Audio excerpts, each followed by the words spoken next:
그러면 교수님들도 혹시 수면제를 좀 드시긴 하시나요? 저 가끔 먹어요. 전문의약품으로 나오는 수면제를 저희들은 스스로 처방해서도 먹을 수 있거든요. 우리끼리 처방도 하잖아요. 정말 잠이 안 오면은 저 가끔 먹습니다.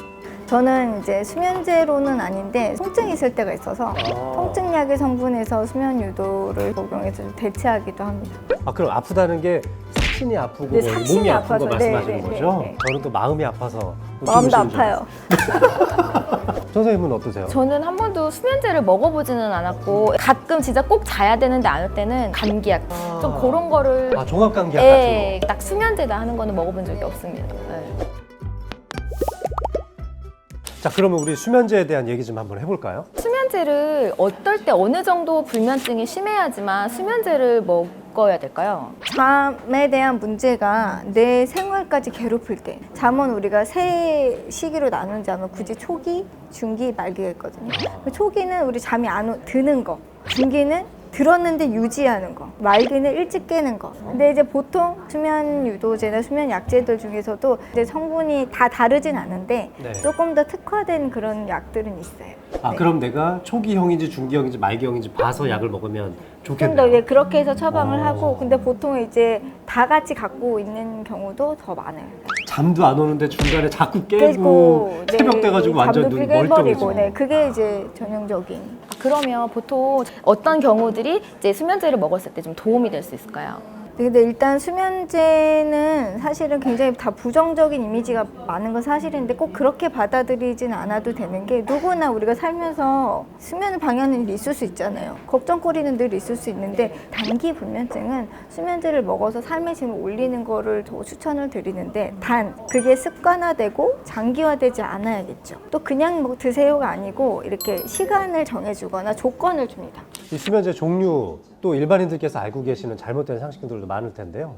교수님 한마디 조언해 주신다면. 수면제의 성분은 우리 머리에서 수면을 유도하는 여러 가지 물질들에 관여한 물질을 이제 약으로 만든 거예요. 네. 근데 사실은 그게 다른 기능도 있거든요. 예를 들면 콧물을 전락에 하는 효과가 있어요. 그래서 감기약에 네네. 많이 들어있죠. 근데 그 히스타민이라는 성분은 수면에 관련된 유도의 성분에 관련이기 때문에 우리 감기약 먹으면 잠 잘 오고 졸린 그렇죠. 이유가 그렇거든요. 그 멀미약이라는 것도, 멀미도 사실은 뭐 콜린이라는 약을 이렇게 이용해서 만든 건데, 그것도 우리 수면에 관련된 물질이기 때문에 사실 다 수면제로 보셔도 되거든요. 뭐 유도제가 더 약한 약이고 약국약이 약한 약, 물론 이제 정제 성분의 약보다는 어떤 그런 면이 없진 않겠지만 결국은 같은 수면제다라고 생각을 해주시면 좋겠습니다. 네.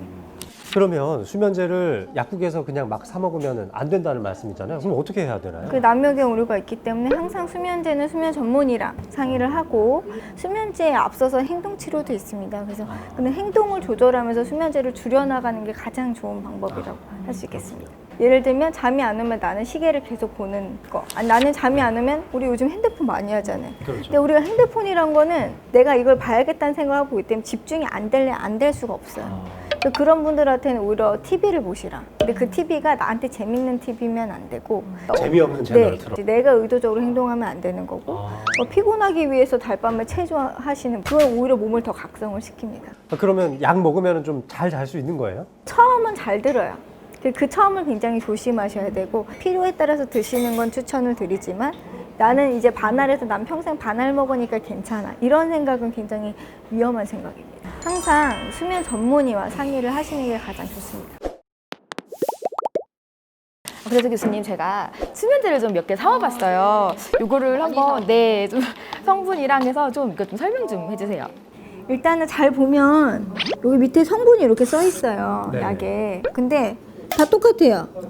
요거 그래요? 빼고 이렇게 다 많은데요? 똑같네요.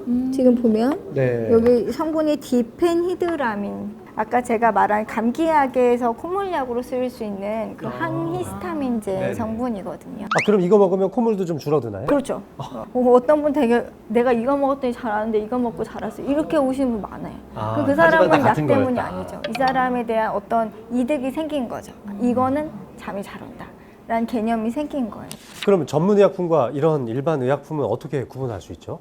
처방받는 수면제, 네, 의사한테 처방받는 전문의약품이죠. 전문의약품은 직접적으로 수면에 연계가 되는 이 벤조다이아제핀이라는 신경절단 물질에 관련한 성분이에요. 그러니까 오히려 얘보다 더 효과가 좋을 수는 있죠. 그 대신에 처방받은 약은 그 성분 자체가 내성이 좀 있을 수 있어요. 중독될 수도 네. 있고. 오히려 이거는 감기약으로 쓰이기도 해서 반대로 입이 마르거나 코가 마르거나 굉장히 침분비가 떨어지거나 이럴 수 있어요. 그러니까 이런 약은 그저 부수적인 효과로 수면을 유도할 뿐이네요. 네, 오늘 교수님 덕분에 되게 수면제랑 또 수면을 위해서는 이런 방법이 되게 도움이 된다. 그거를 저희가 다시 한번 또 알 수 있는 계기가 돼서 너무 감사드립니다, 교수님. 저도 좋았던 게요. 조금 더 상담을 잘 해봐야겠다. 그리고 원인에 따라서 더 좋은 약을 드려야겠다. 그리고 일단 임 교수님한테 보내드려야겠구나. 이런 생각을 했습니다. 교수님 어떠셨나요? 저는 일단 너무 딱딱하지 않은 환경에서 이렇게 제가 드리고 싶은 얘기를 드릴 수 있는 게 너무 좋은 기회였고요. 문제가 생겼을 땐 상담도 받아보셔야 되고 거기에 적극적으로 해결하려는 노력을 하시는 게 굉장히 중요할 것 같아요. 우리 인생의 3분의 1이니까요. 앞으로도 또 다양한 주제, 재미난 주제로 가지고 다시 한번 찾아뵙겠습니다. 오늘 감사합니다. 네, 감사합니다.